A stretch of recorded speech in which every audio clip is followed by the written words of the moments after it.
Pendapat yang paling kuat pada makmum membaca Al-Fatihah atau tidak di belakang imam, yang disepakati oleh para ulama, yang saya sebutkan dulu yang disepakati ya.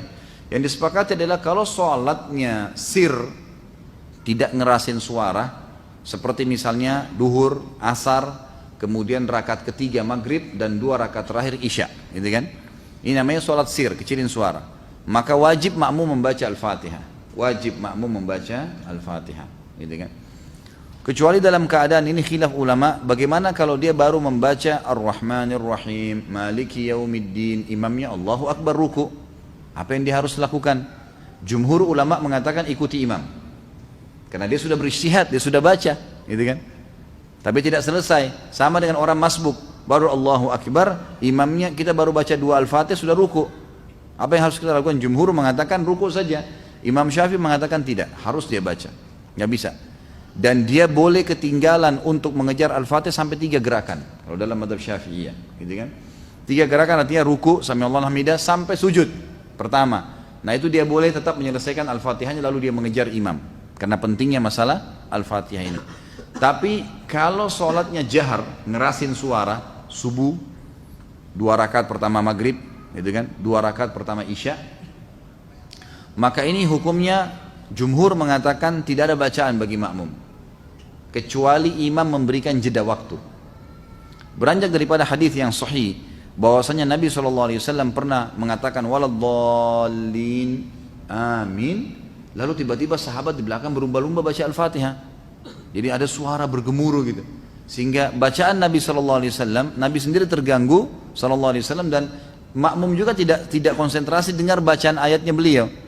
Beliau begitu salam lalu beliau mengatakan mali unazi', kenapa tadi saya diganggu dengan bacaan kalian? Kata perawi hadisnya kalau saya tidak salah Abdullah bin Umar radhiyallahu anhu berkata, mulai semenjak itu saya tidak pernah lagi membaca Al-Fatihah di belakang Nabi SAW kalau sholatnya jahar, kalau sholatnya ngerasin suara gitu.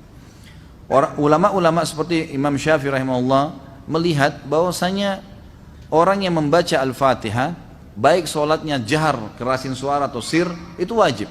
Beranjak daripada hadis Nabi SAW yang berbunyi, tidak ada sholat bagi orang yang tidak membaca Al-Fatihah.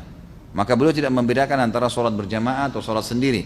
Ya, kalau sholat sendiri mutlak harus baca ya, tidak boleh sama sekali tinggalkan Al-Fatihah. Batal sholatnya kalau tinggalkan Al-Fatihah. Kalau sholat berjamaah, sebagaimana saya sebutkan tadi, khilaf diantara ulama itu.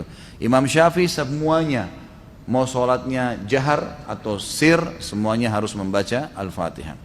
Allahu alam, kalau kita simpulkan, kalau saya simpulkan dari pendapat-pendapat ulama ini, saya melihat kalau seandainya imamnya membaca Al-Fatihah dengan suara keras, jelas, ya, kita dengar ya, kita dengar. Seperti sekarang ada mic.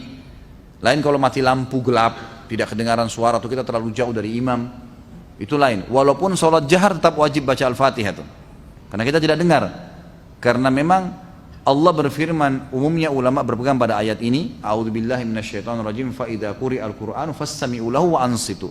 Kalau Al-Qur'an dibacakan, dengarkan baik-baik dan ya telitilah, jelihlah. Berarti kasusnya adalah kalau dengar. Kalau dengar kita nggak boleh berkata yang lain, gitu kan? Nah, kalau imam sholat jahar, maghrib misalnya, tapi mati lampu, kita di saf ke-5 atau ke-6, ke-7 ke belakang, nggak dengar. Atau sholat di belakang perempuan, nggak dengar sama sekali. Mereka tetap baca Al-Fatihah, selama tidak dengar. Tapi kalau mereka dengar Al-Fatihah itu, seperti tadi imam kita Masya Allah membaca misalnya, kita dengar. Dan pada saat mengatakan waladdallin, kemudian semua mengatakan amin. Begitu selesai amin, imamnya baca langsung surah. Nah ini Allahu alam, yang lebih dekat pendapat ulama mengatakan tidak lagi baca Al-Fatihah. Kembali kepada hadis, ya, bacaan imam adalah bacaan makmum. Itu sudah ada hadis yang menjelaskan masalah itu. Tapi kalau imamnya jeli dan dia lebih faham masalah fikih menjadi imam, adalah setelah waladdallin amin, imamnya diam jeda 7 ayat Al-Fatihah. Maka pada saat itu makmum silakan baca, gitu kan? Dia membacanya. Jadi ini tinggal tergantung bagaimana kondisi imam memberikan dia kesempatan. Allahu a'lam.